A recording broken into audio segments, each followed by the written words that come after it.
Do men and women love differently? And how do men and women love? How do we even view this? So many of us come to this work when we're confused about love and intimacy and connection. And often she doesn't want those things right now or maybe ever again. We don't know. And men ask me this question: well, was I doomed from the start? Were we doomed from the start? What could I have done from the beginning? Here in the C-Note show, Cynthia and I teach how to love and lead with mojo like a king, like a sacred king in your relationship, because she wants safety, inspiration, and sexual leadership. And you want to avoid mistakes and solve deep problems. So do men and women love differently, and are we doomed from the start? I'm going to bring the slightly inflammatory article reference, the two article references that I brought last week, 2 points of view. So should I, as a man, feel grateful when my woman is basically just not being a bitch to me? So should I feel grateful when she's not a bitch? And now, why do I phrase it this way? Well, I found this article on PubMed,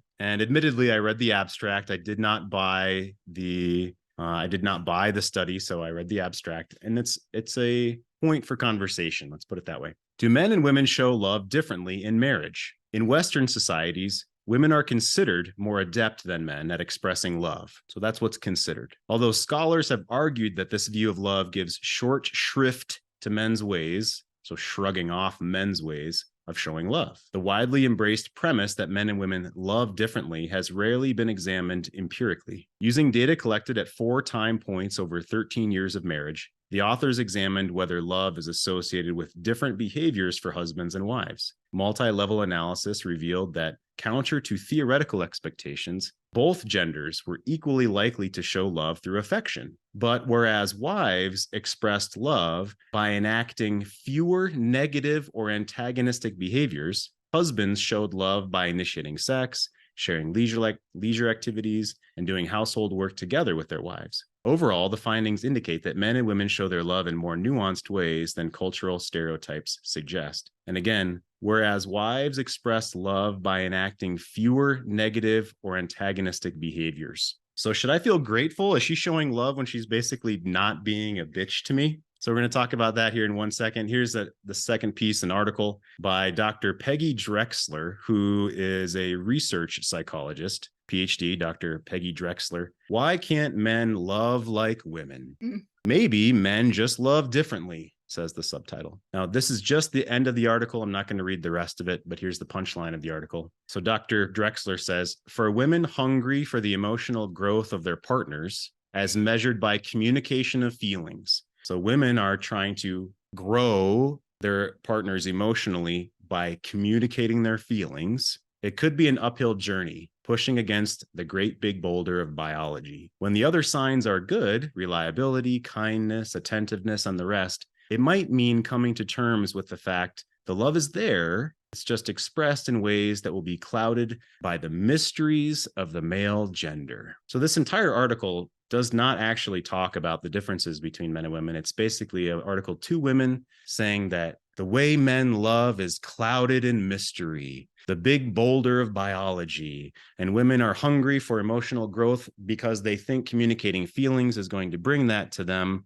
Oh, maybe I should just be okay with this mystery of the male gender, says Dr. Peggy Drexler, research psychologist.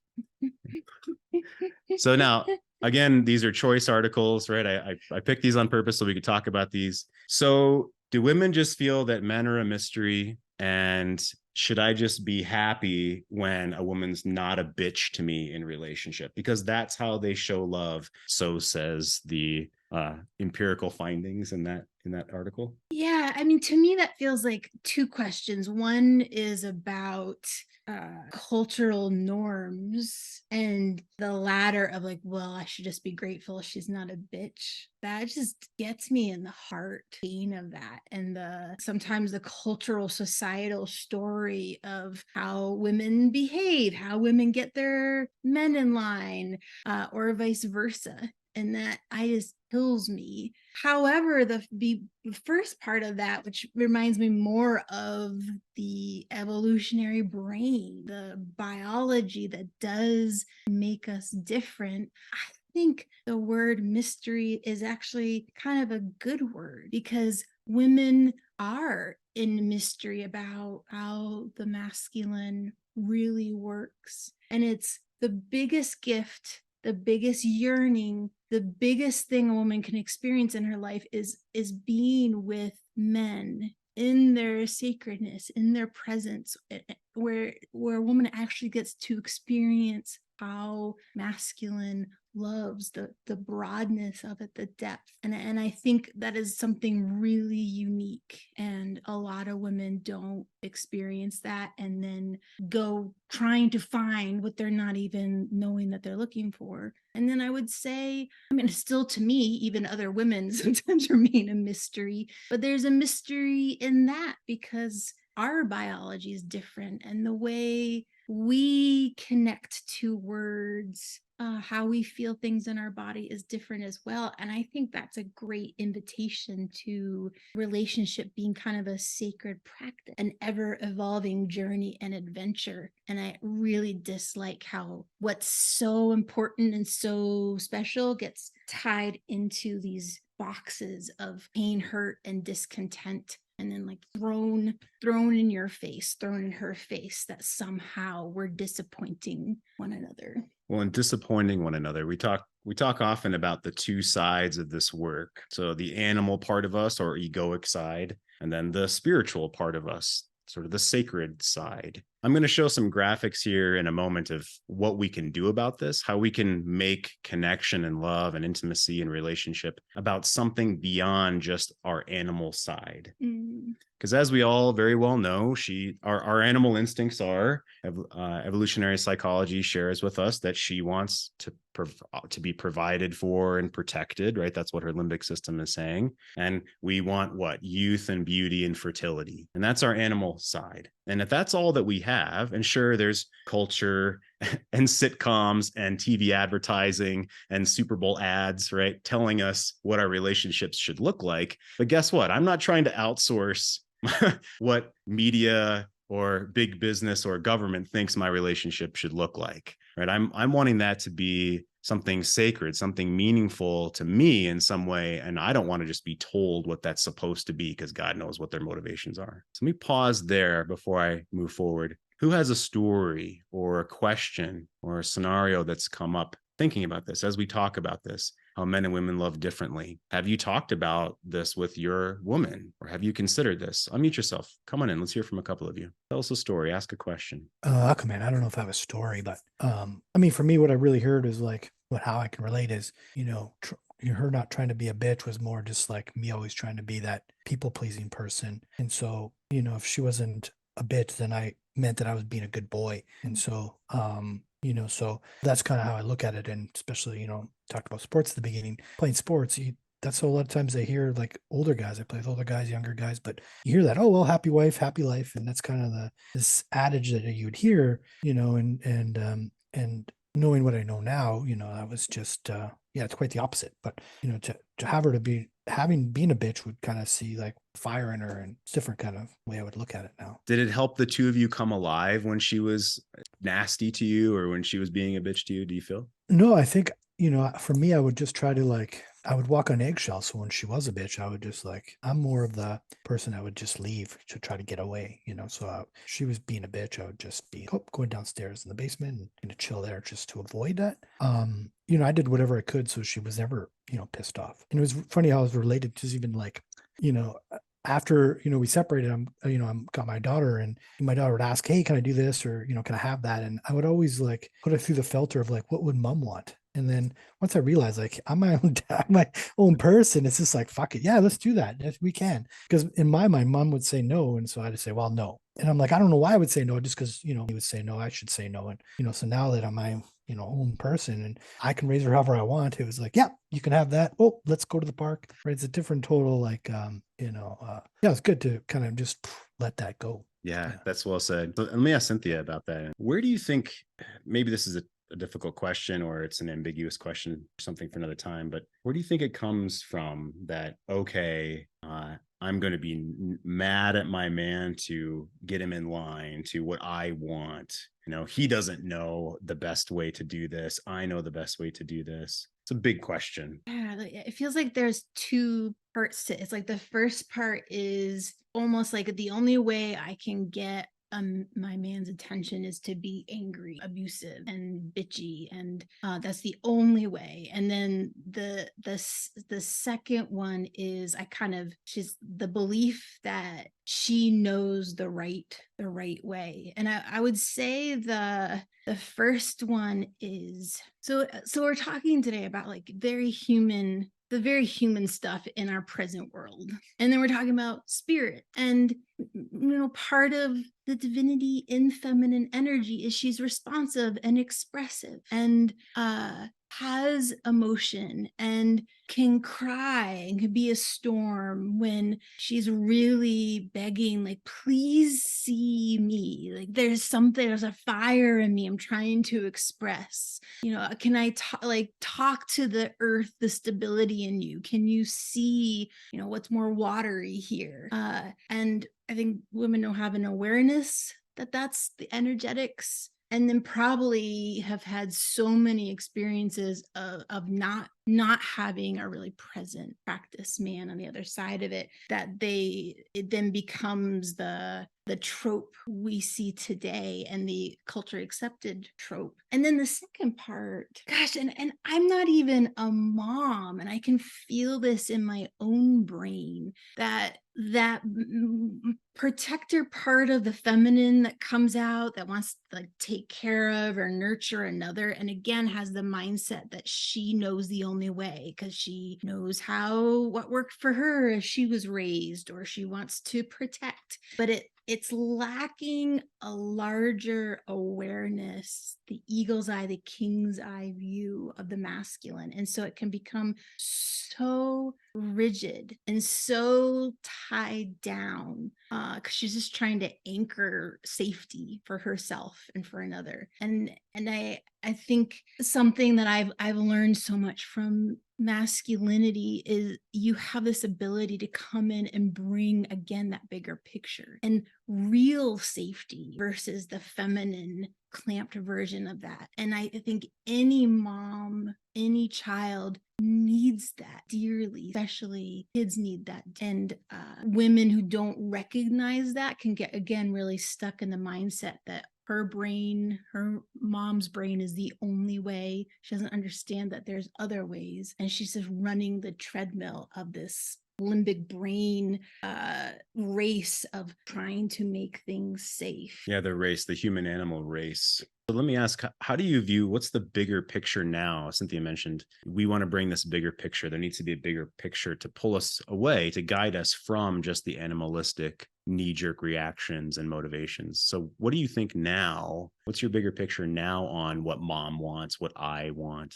I don't know. Kind of, I don't know. I really tend to focus on selfish or not, often, what I like, my needs, putting my needs first. Not that I'm not listening to what other people wants, but yeah, I just feel like, I putting myself first more than, and even doing with things with my daughter, it's like, sometimes you might say that it's putting her first, but it brings me joy. And, I don't know. It's different because even my parents, my sister, my family will say I spoil my daughter, but it's really, I just don't have like I let go so much that, like my daughter spills water or spills something. It's just like, I grew up that was like the end of the world. And it's just like, like these little things that like, I don't know. I just feel like a lot of stuff doesn't matter, just like, let's just have fun. And kind of, that's why I'm saying, if it sounds fun, hey, let's do this. And kind of how I kind of try to roll with my life. Yeah. So I talked about before, like dates. It's like, I'm going to do something fun. I'm not going to just go for coffee because it's just like, I make better coffee at home. So I'm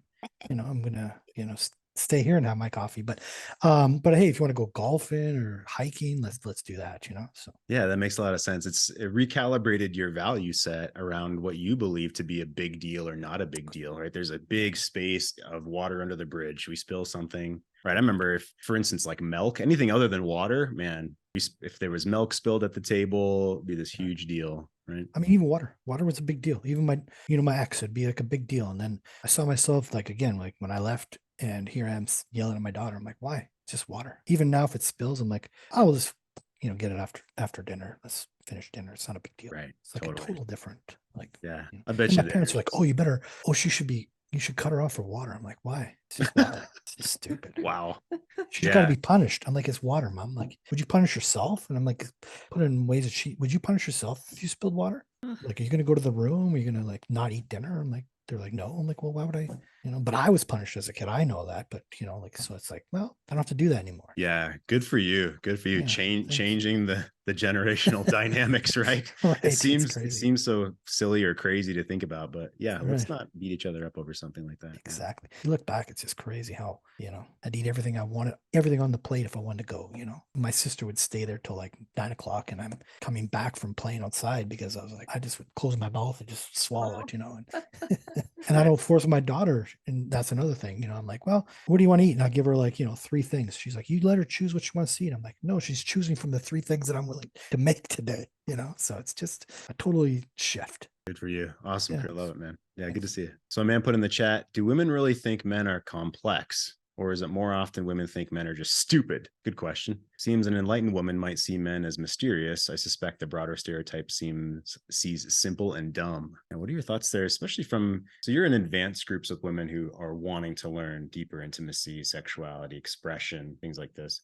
So with that point of view, how would you answer the question of where the woman may be, how she views relationship or the sacredness of relationship versus complexity versus just stupid? Yeah. And I would say even I hear Alison Armstrong say this to women while she's doing like Instagram lives. She'll say, hey, men and masculinity is more complex than you can ever know or experience in yourself. And I would say that women who are invested in work, who are still open, vastly desire to know and understand how your brain works, how you feel, like what matters to you. And I have to believe that's really authentic and real, even as a little girl, like everything in her chemistry is desiring that, wanting to know and understand, to connect. She wants to connect. And this idea of like, well, men are just dumb or stupid, I think can be taught by the adults around them, or it's a heck of a way to numb out heartache, to put someone else in a box and try to make them be seen less than you, where they just don't. That's a really good defense mechanism, very effective defense mechanism. Yeah, thank you. I think everyone's doing as well as they can, but they don't know a better direction. They don't know a different way. So let's get into that.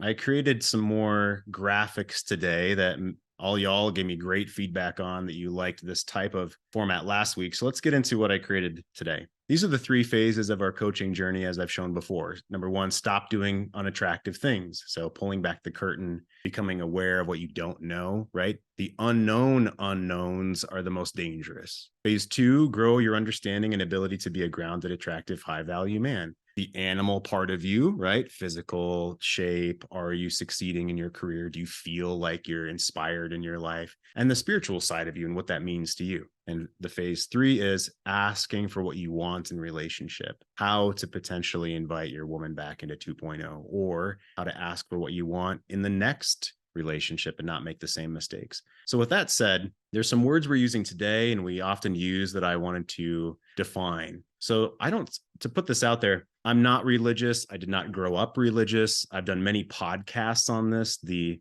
secular point of view, looking at values and integrity and honor and things. And when we talk about sacred relationship, or I say sacred intimacy or divine intimacy, well, what does that mean to me? And to me, sacred, devoted exclusively to one service or the use with a person. So exclusively to one person, or it means something that you're devoted to, or it's highly valued and important. Divine could be supremely good. You could see this as the God within you, or the universe flowing through you, or your higher self, or your set of values that you believe beyond just what media tells you, or right, what you've decided is important to you. So that could be seen as divine, supremely good. The verb of divine, to discover by intuition or insight. So something divine is not obvious to us. It's not handed to us. It's something that we discover what it means to us to discover or locate something such as underground water or minerals.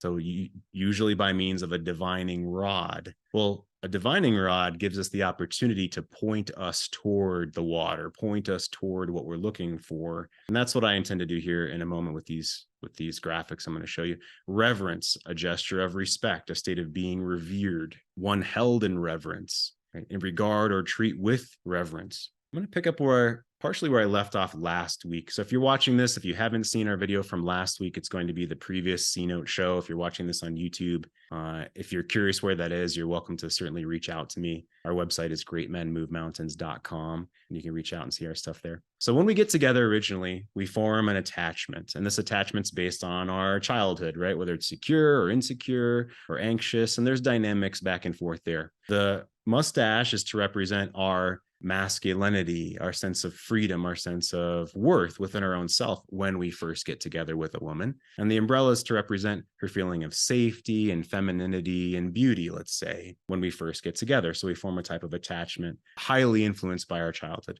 Then we come to a place of equilibrium, and that's influenced by our family system that we came from. How do we bring those expectations, those values into our relationship? We find some form of equilibrium with our partner. And then what happens? In relationship, we're attempting to bloom love in between the two of us. And there's push and pull, right? There's ebb and flow. So when we first got together, we found a state of equilibrium in some fashion. And then there's ebb and flow, push and pull, and we're trying to grow love between the two of us, often without any type of, let's say, sacred guidance or divining rod. Like, what are we shooting for here? All we really have often is our animalistic side, or the fucking sitcoms that we watch and those messages. So our animalistic side, right? We want her to be beautiful and to, let's say, care for us and desire us. And she wants the same, or she wants providing, protecting. And there's this dynamic of the animal. Well, once we sort of have each other, once we're in relationship, then and we grow throughout time, those forces become even stronger. The push and pull, whether both of us are getting what we want, so to speak, or if we're growing in different ways, maybe our goals in life are different a decade or two later.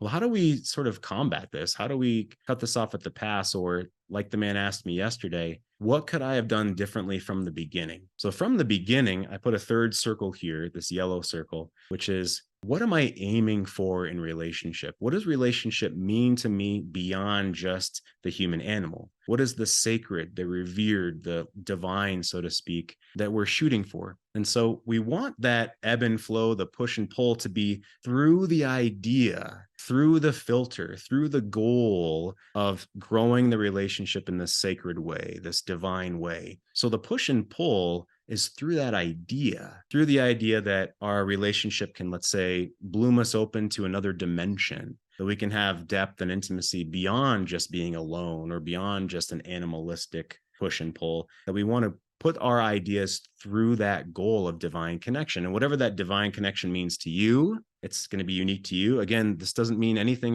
related to religion to me, but it's through, okay, we want to open and bloom through this divine connection, through our sex, through our intimacy, beyond just our kids, beyond our job. We want to spend time and effort toward this crown of sacred relationship, which takes time. Learning an instrument takes time and practice. Learning a craft takes time and practice. But if we have no idea that it's there, how do we practice? We can't. So becoming aware of that's the first thing. And then the dance of how to do that. So I'm moving the heart from just between the two of us up into sharing the space between the two of us and this sacred relationship and this other dimension that we can experience through sex, through connection, through our life together. And both people, both in the relationship, the man and the woman, need to be on board for this. Hence the arrows that are coming from her, hence the arrows that are coming from him. And that's what I wanted to bring up today. So, Cynthia, what do you see here that's different from just what we see in culture along the way? The difference of,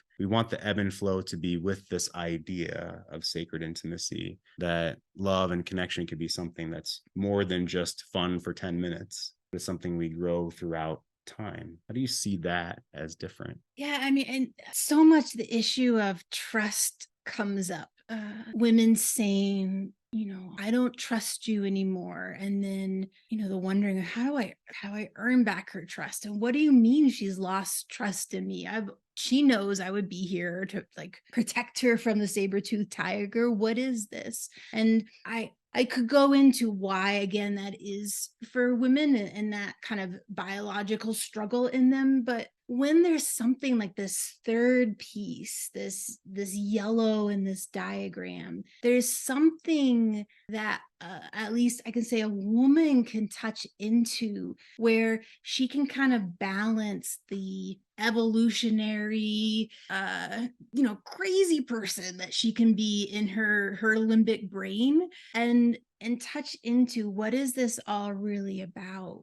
I know the intentions that this man in my life has for me, and that's something far different than just his human being self. And it's something for her to anchor to feel safe, to feel something bigger, and to not get so mired in the only through my eyes is there truth, and because only I can see my truth, you are misbehaving or not doing what I need you to do for me to feel safe and content. And it's kind of the antidote to how feminine gets so boggled down, tied down, and critical when she feels like she's not being loved, seen, or understood. Sounds like different glasses that we both can wear to see through. What's the goal? Let me put this another way. Instead of a man saying, hey, it's been a while since we've had sex, I'd like to get together for intimacy and sex with you. Instead of that,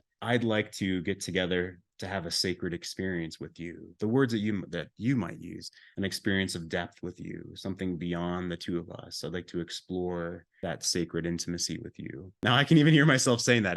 If I would have said that to myself 20 years ago when I was a young man, that would have sounded like, I don't know, nothing, horse shit, a bunch of what, lover boy words, I'm not sure, player words maybe. Now, if a man's intention is to play the woman, that's different. Our intention here is to have a different set of words that we can grow, that you can grow, that means something to you, especially from the beginning. That was the question the man asked me. Mm-hmm. How did I mess up from the beginning? Well, it was to not have this frame. Mm-hmm. And I speak from experience. I didn't have this frame in the past in other relationships. So what's the difference to you in a more sacred, let's say, goal of relationship, when the man says, it's been a while since we've had sex, or I'd like to have sex, versus I want to have an experience. I want to access another level of connection. Does that, yeah. And be honest, right? Does that sound like, it sounds like a bunch of bullshit? Or it doesn't, but I feel nervous because I'm very aware that in our regular human being lives, it's very human. And I know you're getting the entire gamut of how nasty and critical and closed off women can be in expressing their shutdown and feeling judged. And I don't want to sweep that under the rug. And when it's just two human beings, just two people, and a woman feels that kind of, hey, something's not happening, you're not doing something, and this is through her mind, it just fires off in her brain all the sad emotion or the angry emotion or the feeling taken advantage of, all the dark things. Whereas when there's a frame of reference where this is not just about human selves and I get something, you get something, I get something, you get something. This is about something bigger than us. It's a frame that's been present for both of you,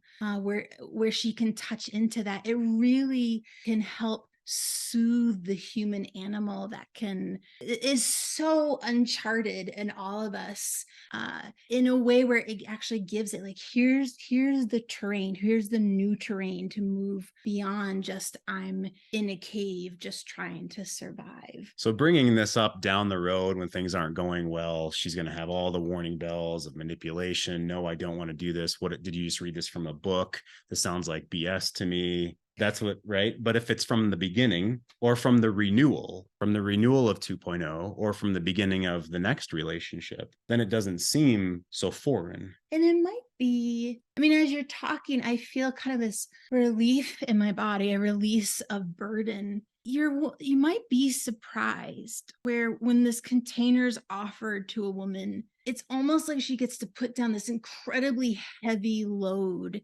inside herself of what she's been holding on to, what the only thing she knows that's important. And it's like this extra doorway in the hallway that she didn't know was there before. And it could be the way for her to feel, what's the right word, like anchored with you in a new way, trust in a new way, where it's not black and white for her. There's a gray area to explore that is equally mysterious, but also I think as human beings, we're all seeking, even if we've been trying to do it in weird and off ways. But we are seeking, we weren't aware of it, maybe. Yeah. Or how can I cultivate that? Guys, we have about 5 more minutes on this call. What did you hear today? For those men that are able to unmute yourself, come on in. What did you hear today? What was the most important concept, or what question might you have? Unmute yourself and come on in. Jeff, I can expand on something that I said in the chat.